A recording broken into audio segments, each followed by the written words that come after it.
క్రీస్తునందు దేవుని బిడ్డలకు మన ప్రభువును ప్రియరక్షకుడైన యేసుక్రీస్తు నామమున శుభములు వందనాలు దేవుని పేరట తెలియజేయుచున్నాను. మరొక శ్రేష్టమైనటువంటి సమయంలోనికి దినములోనికి దేవుడు మనం నడిపించినాడు. ఆ దేవునికి మహిమ కలుగును గాక. ఈ దిన దేవుని వాగ్దానం నిన్ను తప్పకుండా బలపరచబడుతుంది. ప్రియదేవుని బిడ్డలారా, వాగ్దానం ముందు విశ్వాసం ఉంచి దేవుడు గొప్ప కార్యాలు చేయబోతున్నాడు.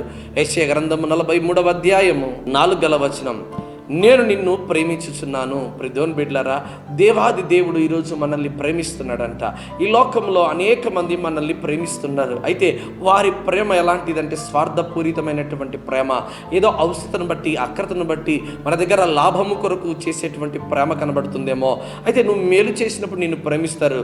నీ ద్వారా వారికి ఉపయోగం లేనప్పుడు, నీ ద్వారా వారికి ఏదైనా కీడు సంభవించినప్పుడు నిన్ను వదిలిపెట్టి పోతారేమో. అయితే నువ్వు వారిని మొదటగా ప్రేమించావో, వారు నిన్ను మొదటిగా ప్రేమించారా? ఒక్కసారి లోతుగా ఆలోచన చేయి. అయితే దేవాది దేవుడు మనల్ని ప్రేమించినటువంటి వాడిగా ఉన్నాడు.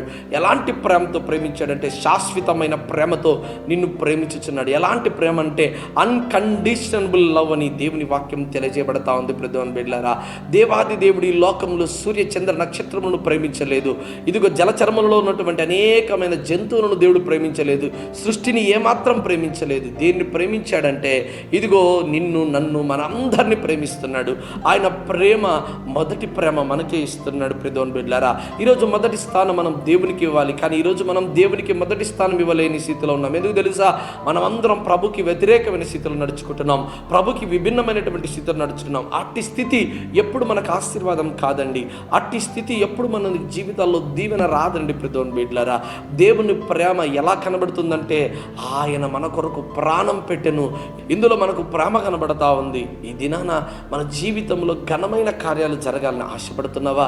తప్పకుండా దేవుడు ఈ దినాన నిన్ను ఆశీర్వదించబోతున్నాడు, నిన్ను దీవించబోతున్నాడు. ఎట్టి దీవెన అంటే మునుపు నీవు చూడనటువంటి ఘనమైన శ్రేష్టమైన దీవెన దేవుడు ఈ దినానికి దయచేయబోతుంటున్నాడు. ప్రియదేవుని బిడ్డలారా, చాలామంది దేవుని ప్రేమను చూచి కూడా పట్టించుకొని స్థితిలో ఉన్నారు. ఆయన్ను దగ్గరికి చేర్చుకోలేకపోతున్నారు. నువ్వు ప్రేమించినప్పటికీ, ప్రభు దగ్గరికి రానప్పటికీ, నువ్వు దేవుని ద్వారా మేలు పొందుకుంటున్నప్పటికీ కూడా దేవుడు నిన్ను తిరిగి ప్రేమిస్తుంటున్నాడు. ప్రియదేవుని బిడ్డలారా, ఆయన్ని మొదట మనల్ని ప్రేమించానని దేవుని వాక్యం కనబడతా ఉంది.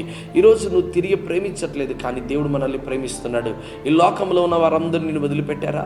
ఇదిగో నన్ను చచ్చిపోవడం బెటర్ అండి, నన్ను ఎవ్వరు దగ్గరికి తీసుకోరండి, నా జీవితమే ఇంత దుర్భరమైన జీవితం, బాధాకరమైన జీవితం అని బాధపడుతున్నావా? దేవుడు తప్పకుండా ఈ దినాన్ని నిన్ను ప్రేమించేవాడిగా ఉన్నాడు. దేవుడు తప్పకుండా ఈరోజు ఘనమైన కార్యములు చేసేవాడిగా ఉన్నాడు. నిన్ను ప్రేమిస్తున్న వాడిని చూడు. నిన్ను ప్రేమించేవాడు నిన్ను విడువక ఎడపాయక ఎప్పుడు కూడా నిన్ను ప్రేమిస్తుంటున్నాడు.